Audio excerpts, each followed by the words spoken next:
Good morning. We had a very disappointing season that we feel bad about. We ran into an unfortunate incident in the first half of the season that hurt the chemistry of our team, that we eventually had to make a trade that we didn't expect to make and didn't want to make. So we went from a contending team to a team in transition. And we've continued to transition the team since the JT Miller trade. We feel that our goaltending's in a good place, our defense is in a good place, and now there's work to be done on the forwards to get back to where we would like to be and should be. Jim, can you provide any more clarity on the unfortunate incident that you referred to? I mean, was there an incident? Was it kind of a relationship? Was there any more to it that you can share? Yeah, well, yeah, there was lots to it, and unfortunately, I'm not going to share it. I think a lot of things were personal. I don't believe that it was just down to two people. It filtered into the whole team, or most of the team, and affected the chemistry of our team. I do think that in a lot of ways, JT tried hard to help fix the situation. A lot of people in our organization worked on it. We had hoped that it could get back to where it was a year ago, because the same two players played a year ago and both had good years, and the team won the division. And so over probably a month or so, that was the hope of everybody. But to get into details of everything and what people were thinking, I don't think it's fair to the players. As you know, JT took a leave of absence at one point in time. I will say, I'll give you a little bit more information so you understand the process, because of course, like anything, everybody wants everything to happen today, right away. This was a situation that wasn't as easy to resolve in a matter of a day or a week. But when we got to the point that everybody in the organization felt that it wasn't going to be resolved, we had to look at what all the options were. We approached JT about would he consider going to another team, and at that point he said he would.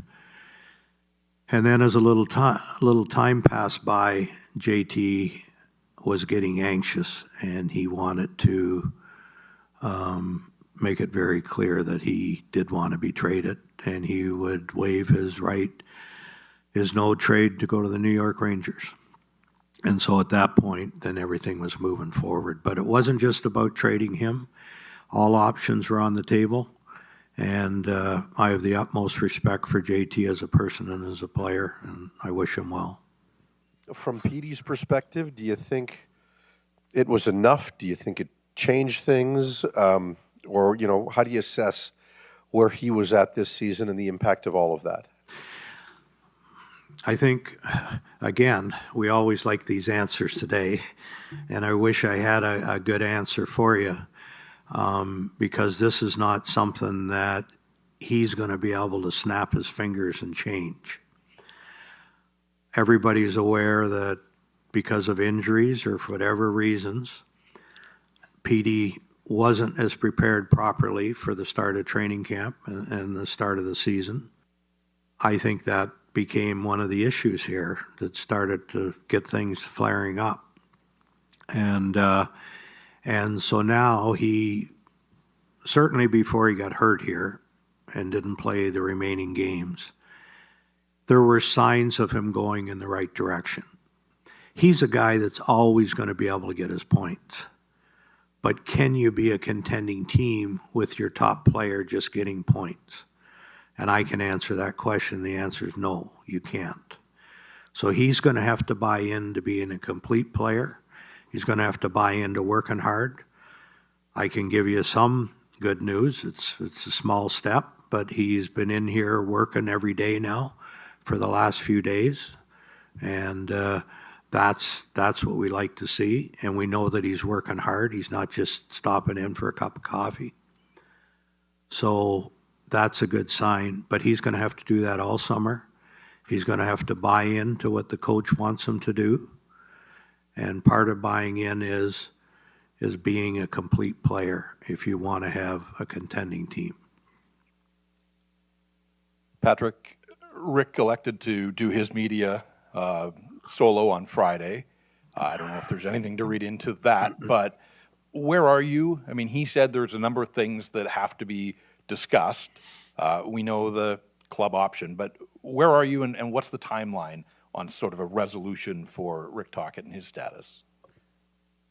Do you want to talk about the coach? Yeah, I'll take that one because I'm the one doing the contract, and I know that like every year or all during the year, there's always issues being talked about what the coaches want the general manager to get for them and how he wants to play and all that. I believe that communication's been good this year, and it's even been better since the season's ended because I've actually sat in a couple of those meetings, and it's been a really good dialogue, okay? We will not exercise the team option for him to stay. We don't feel it's right to have somebody here that may have his mind somewhere else. And I'd say that about anybody. This is not just about talk. But we believe that, and I believe that Toc and his coaching staff did as good a job coaching this team this year as they did the year before when he was coach of the year. Now, he was dealt a totally different hand this year. When the team won the division, it was a lot of good work by him, a lot of good work by the players, but everything went right. This year, we've talked enough about, the incident that happened and affected the chemistry of the room and affected the play of the team in the first half and forced a trade. But with all that going on, how he handled the situation and how he handled the team was really good. So I give him and his staff kudos for the job they did this year. As for his contract, we've gone through a process. We've negotiated. I would suspect sometime this week he'll have a decision. We have gone a long ways from where coaches have been compensated with the Canucks for years, forever actually, and we're hoping that he takes that contract and stays. Maybe you can speak to the contract situation with Tom Olander. What's going on there? What is the holdup, and how confident are you that you can get him under contract? Well, I was aware that the Swedish national team had interest in Tom leading up to the World Championship for some pre-game tournaments there. His advisor has informed us that he was going back to school. We feel our staff has been in communication. Our development staff, Michael Samuelsson and Komisarek, has built a great relationship with Tom during the year, and they felt that he was ready to turn pro after 2 years in 2 successful years in Boston University. I mean, it's a lot of lot of money for a young player to pass on. But that's the information we had here as of last week from his agent, that the intention was to go back to school. We'll continue to work with Tom, and he's coming in here for development camp. Great relationship with him. I think this is part of learning how to be a pro and what the next step will come, and the money involved that you're turning down to go back to school, but that's a direction as of this morning, or sorry, not as of this morning, but last week there. Patrik and Jim, can we circle back on Elias? This is a player that you handed the most lucrative contract to in franchise history. You committed time, you committed serious money to him. 45 points, though, Jim. To have your coach question his practice habits, his off-season training habits for a player who's heading into his 8th NHL season, do you strongly believe this is a player you could move forward with, or is he a player who could perhaps be traded elsewhere? What, you want to do it? Yeah, I mean, I think this is something that we have, since Rick Tocchet got in here, we talked about practice habits and taking every day as an opportunity to get better as an individuals. We're sitting here today, and I truly believe every single player wants to be better. And that starts in the off season, and it comes into in season when you're walking in here every day. You want to work on something. You always have something to work on. As we're also sitting here today, I will keep all my options open. I do believe that the last 3 years, Elias had one down year, which was this year. And as Jim alluded to before, it's not about individual points. It's about playing the right way in order to win. And I think that's where again, our team during the year, chemistry, consistency, movements in the season where we had chances to gain headweights in the standings. We didn't. Part of it is maturity. But go back to your questions. We still believe Elias is more than capable of coming back as he has shown in the past year in Vancouver. I think this is about to taking his game to the next level. And as Jim said, it's encouraging to see his determination, work ethic when he, again, I believe he was in here Saturday and in here today again, working hard. Jim, you talked about thinking that this team would be a contender this year. It fell far from that. How close do you think you are, or how many players do you think you may need? You could lose Brock Besser, you could lose Pius Suter. Where do you think you are body-wise, in terms of getting to where you want to be? Well, we could lose those players. We might not. It's one of the reasons that we didn't trade them at the deadline, so we had a longer runway to make that decision. I think the biggest thing for us is to strengthen our center ice. And, I give our players credit. I mean, they give all they had in most of the games in the second half and got eliminated from the playoffs and what was it, the fourth last game or something. But that was without our top two centers. So getting that center ice strengthened, then you can do a lot of different things with your wingers. So that will be Patrik's priority. And if we can do that, it's going to make it easier to make our forwards better. But to answer your question, I don't know how many forwards we're going to need based on what I just said about the center ice. But if you want me to just pull a number out of my hat, I'll say 3. Because I know you're going to hold me to it. There have been a lot of rumors and speculation in the fan base about the JT Miller situation. I just was hoping to get some clarity for the fans in regards to this. Was the personal leave something that he requested, or was it something mandated by the team? He requested the personal leave. And just in regards to Pettersson, you've said you need him to be more of a complete player. In his career thus far, he's been a very good defensive player. He's been a good two-way forward. What steps does he need to take to be more of a complete player, given that he's already has good underlying numbers in the defensive game? He just has to buy into it. I mean, you can go through the league with different players, and lots of people around hockey know the story when Scotty Bowman went to Detroit and talked to Steve Yzerman about what was more important, his points or winning cups. And that's when Yzerman's game changed and he bought into that, Sidney Crosby can play the game whatever way he wants. You know, I mean, he's one of the greatest players of all time. But he did the same thing when Mike Sullivan came in as the coach. And then Pittsburgh won 2 Stanley Cups back to back.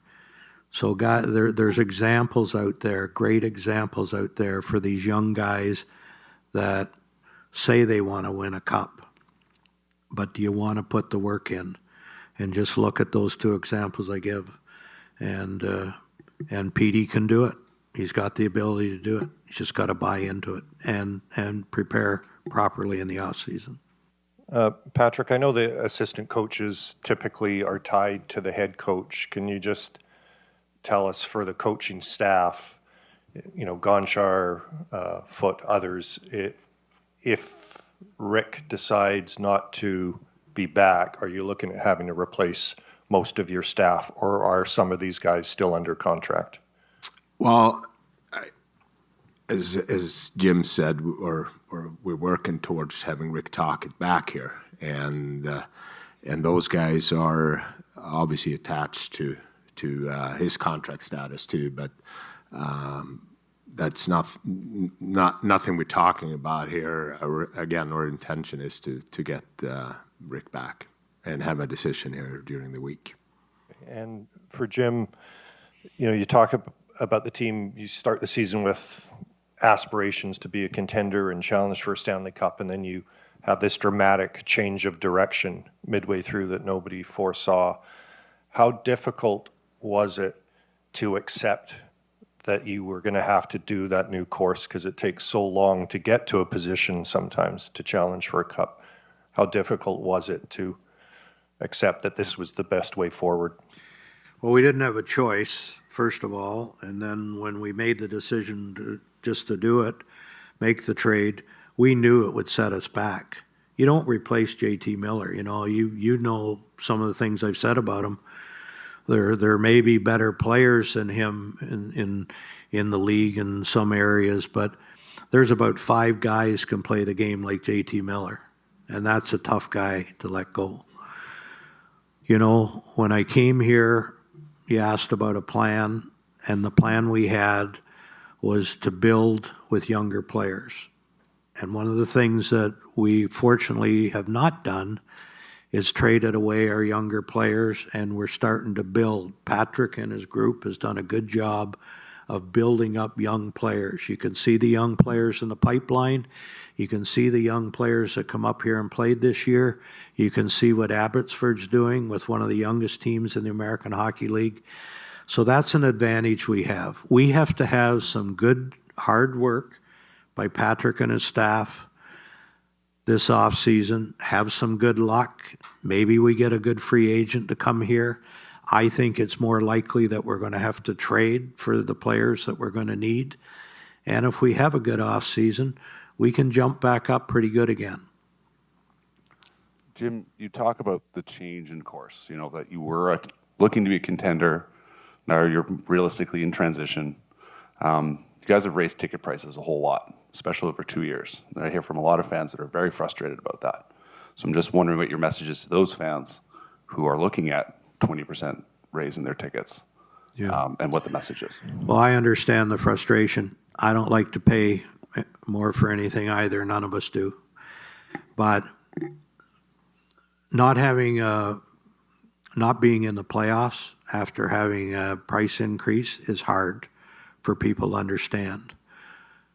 I'm not responsible for the price of tickets, so I'll make that clear. It's not my lane.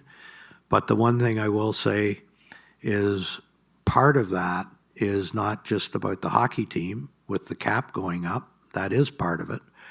But another part of it is the building that we have, is investing money back into an older building that we're fortunate that is almost filled for every game. And our renewal rate on season's ticket is very high. It's well into the 90%. So I can understand the frustration of people, but they do have to understand that the money's being invested back into the building and to offset the cap. You know, part of what we deal with here, you know, it's not tariffs, fortunately, but it is the exchange rate. And all our cost of doing, all our revenue is in Canadian funds. But when we have a $90 million cap, or 88 this year, going to 95 next year, that's really like 130 million in our dollars with how we do our business. So you've got these different variables that we have to deal with, and unfortunately for our very, very loyal fans that we're thankful for, we have to keep up with that. The training facility obviously is a lot. Let's not talk about that. Go ahead. I'm sorry. Yeah. Go ahead. But in that regard, I mean, if Petey were to say, I mean, he said he's probably going home, but if he stayed, he wanted to stay this summer, there's not a lot of ice in this town. And I don't assume you guys are keeping your ice in all summer. So where are things with that? I mean, I know it's frustrating for you, but you're not the only team like that. Well, it's frustrating for everybody, but the biggest thing if Petey wanted to stay here is he'd use this facility to work out. And he's probably not skating all summer anyways. And when guys come in early, we get ice. But here's what's happened with it, and I assure you we're going to get this done. Maybe long after I'm here, and maybe long after I'm even on this earth. But anyways, it'll get done. But we've tried hard to form a partnership with some of the local rinks, and we need 20,000 square feet that we can build a dressing room on to the rink somewhere, and then just use the ice. And we've tried 3 or 4 different facilities, and for different reasons it didn't work out. I do feel we have more people working on this now. I do, and I know you're not going to listen to me, and I don't blame you. You don't trust what I say, and I don't blame you. But I'm just going to tell you what I know. We have more people working on this, and it looks like a new facility is going to have to be built to get this done. And there's a couple of parcels of land that have been targeted, and that's what we're trying to work on now. But it's going to take a while, and we're all disappointed in that. We'll try to find one that's a little warmer so you guys don't freeze at practice. In resolving your wants and needs in the offseason, your center ice position, how do you want to resolve it? Because quite frankly, you need a first-line center, and they're hard to find. It takes a certain kind of character to play that position. You have to be wired a certain way, and they're not readily available. Can you get one in free agency? Do you have to go the trade route to resolve your center ice position? Because it sounds like you really need a top-flight guy. Well, I think that's what Petey is capable of. He's shown that again the last 3 years, except for this year, that he's more than capable of being a first-line center. He's talented enough to do it. I think then it's all about how you matching up. I don't think you had viewing Pius Suter playing at center position majority of the season, scoring 25 goals. That's Pius, in my opinion, has been one of our most consistent players. But you're right. I think that's something we definitely are looking for to address. I do think there is another level in Sheedle's game too. He's still young. He hasn't played a whole lot of hockey, very unfortunately. But he's a talented player as well. So definitely needs to be addressed. And as Jim said, most likely through trades. So you believe that deep down Pettersson can find that intangible, not the points, not the matchups, but the will that it takes to play that position and play consistently?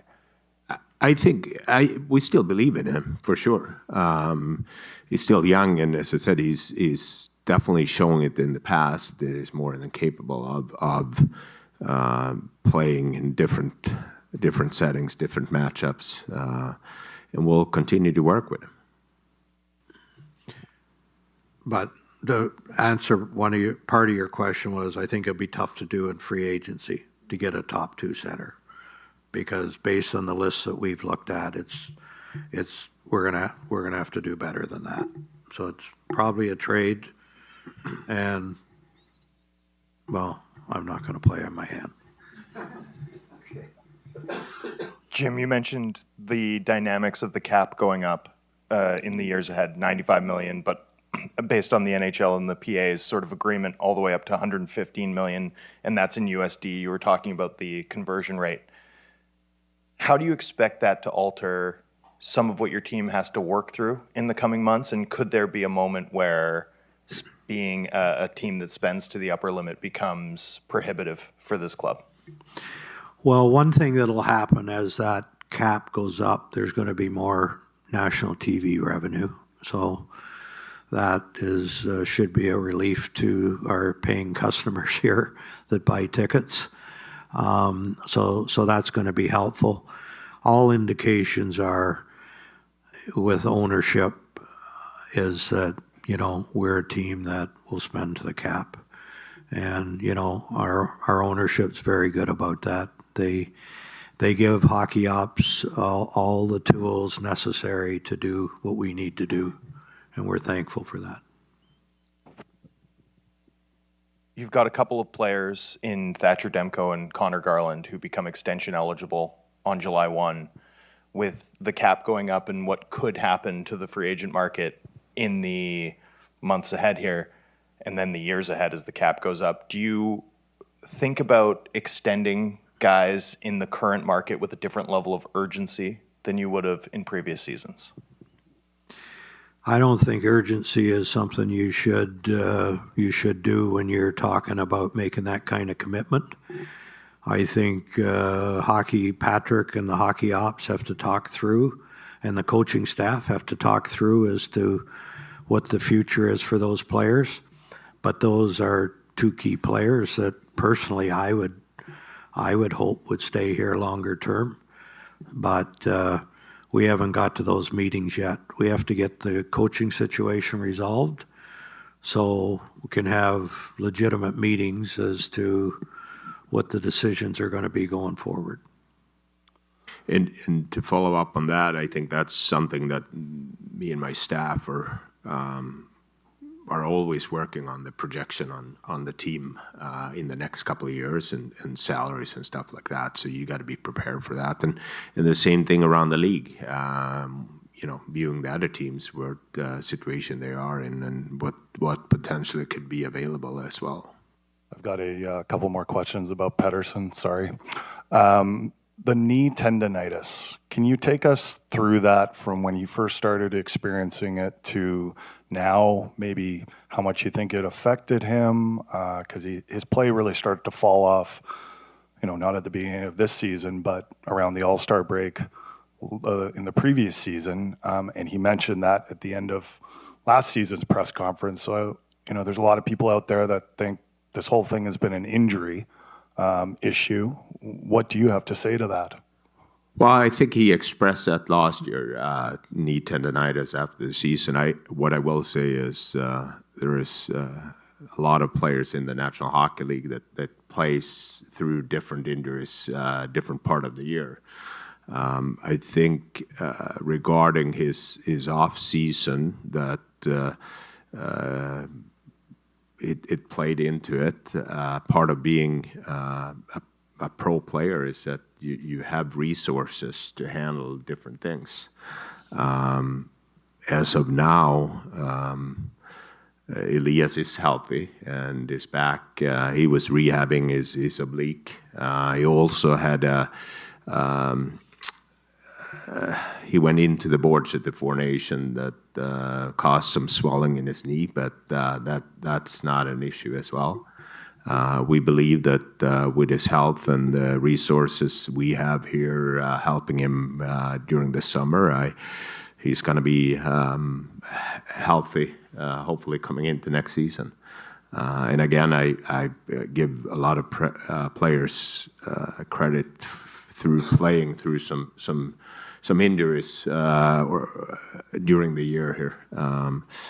And I guess that's part of pro hockey, and it's part of us to have the right care for the players to help them succeed in the league and help the team be successful. Okay, my follow-up question is, has it been hard getting through to him? Like, I hear Tocchet talking and he's saying, I think he's listening to some of the things I'm saying. And we're still talking about a lot of the same things, practice habits, and there's a hope that he'll get to work this offseason, but there isn't a certainty that he'll get to work this offseason. Is it hard to get the message through to him? I think with any players, in my belief is, if the players doesn't get the message, it's up to the coach to change the message so the players understand it. I think that it's 23 different personalities in there, and some of them receiving messages one way. And as a coach in today's game, you're going to find ways to be able to communicate with the players in order for them to understand. Again, in the building process here, and I think this is what you see around the league, it's, I think the intention from our coaching staff was right. Last summer, they wanted to take the team to another level. Pretty quickly there, I would say after 6 games, I felt that this group was not ready for it. It was back to basics. From game 10 to 21, we played a pocket of really good hockey. But again, that's where we went back to basics, staples, pillars, or identity. We lost momentum during the year with injuries, but I think I saw a lot of growth in all the younger individuals here. Tremendous leadership by Quinn Hughes. Same thing for him. During his time here, only played 12 postseason games. I think that's how you grow. I think Elias as well, facing those adversities, understanding how hard it's going to be to get in consistently to the postseasons. And I think this is something that the coaches need more resources, in my opinion, in order to work with the individuals. And I think great resources has been Daniel and Henrik Sedin, the work they've done with individuals up here, but mostly down in Abbotsford, and hopefully that's going to pay out down the road here. Jim, last week Thatcher said that he'd like to work out an extension to stay with the organization. Are you confident enough in his durability to make that type of long-term bet on him? And given all the uncertainty around his health and his play this past season, how do you even go about determining his market value in a potential contract negotiation? Well, it's a tricky one, and there's risk to it. There will be risk on both sides if there's an extension. The thing that I really feel comfortable with is leading up to him returning to play, he had a different approach to his training, which is more of a preventive training for injuries. I almost relate it to Gary Roberts when he was in Calgary and he had the neck injury and all the doctors said he couldn't play anymore. Nobody wanted to give him a chance. I traded for him when I was in Carolina and I said, I'll take that chance. And he had a certain way of training. And I relate this to what Thatcher has started to do. And Gary went on to play. He played in Carolina for a bit and then played a long time in Toronto after that with much more serious injury than Thatcher. So I like what he's found here and what he's done. He's 100% healthy now. He's in a great frame of mind. And we would like to extend him. Now, the question is, and it's a fool's game to negotiate publicly, so I won't get into that too much. But it's going to be a matter of how much risk the team is willing to take, and then how much risk is he willing to take as to the term of that contract. And you mentioned center ice being a big position of need, and how it's more likely than not that the solution will come via the trade market. Centers are really expensive, of course, to acquire. Have you thought about what assets it might take to potentially acquire that in terms of, are you guys open to potentially trading a first-round pick, some of your top prospects maybe on the back end? Do you think there may be tough decisions to be made in terms of the assets you're potentially going to have to part ways with this summer? Tough decisions. It'll be expensive, but it'll be also very expensive not to get one. So we're going to be open to do whatever it takes, and probably on the trade market to get that player. Depends what level the player's at as to what we're willing to give up. For either of you, even with Petey bouncing back, center is still a position of need for this organization, it would appear. And from what you've said, it feels like you really need to have it work out with Petey. That said, his no trade protection kicks in on July 1st. So are you open to potentially moving him if you think that that's the best course of action for this team, whether it's listening to an offer, whether it's potentially shopping him, or can you definitively say you're not going to trade him at this point and he's going to be back next year? Well, sitting here today, I definitely want to keep all my options open. Saying that regarding Petey, we still believe in him, but I would be, I guess, stupid not to keep my options open because we're sitting here. But the talent we have with Sheila and him, we still believe that they are talented enough to become good players in this league. But when you move away from a player as JT Miller, probably one of the better shutdown forwards in the league and hard to play against, as Jim said, you don't replace him. And that was never our intention to, when we signed to JT, we were very intrigued by the center ice. So obviously there's hard work here with the scouting staff and analytics and my coaching staff as well, how to build a competitive roster. Jim, Patrik, I think the greatest fear for Canuck fans here is 2 years from now. Quinn Hughes can become an unrestricted free agent. How cognizant are you with the moves that you're going to be making this summer and within these next 2 years? Do you consult with Quinn? Do you let him know what the game plan is? And when do you start thinking about an extension for Quinn Hughes? Because I think that'd be one loss with this franchise. I don't know if you'd ever bounce back from if he was to leave here. Totally agree, 100%. The one thing that we will be sure of, that we will have enough cap space to offer him the kind of contract that he deserves. That's the one thing we can prepare for. And it may not boil down to money with him. You know, he said before he wants to play with his brothers. And that would be partly out of our control, in our control, if we brought his brothers here. So there's many moving parts here. Agree 100%.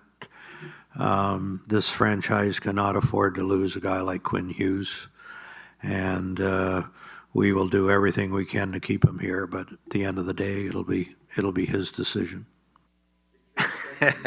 Well, we got to be careful with tampering here, so we'll just leave it at that. I probably crossed the line, anyways.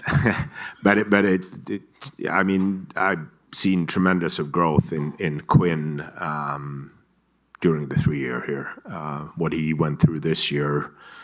As a captain, leaders, several meetings with Rick Tocchet.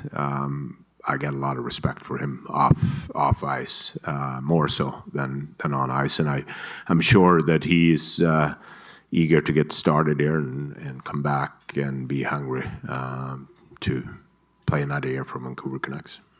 Oh, Canada, our home and brave land. So I don't think anyone's, too concerned about making me happy. Just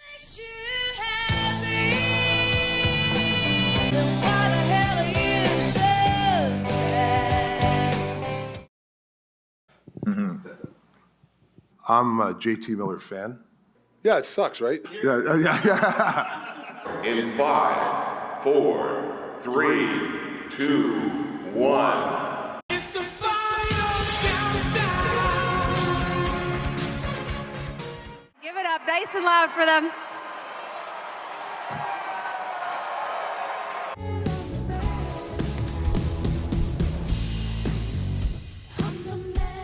you know, we're trying to build something for the next couple years.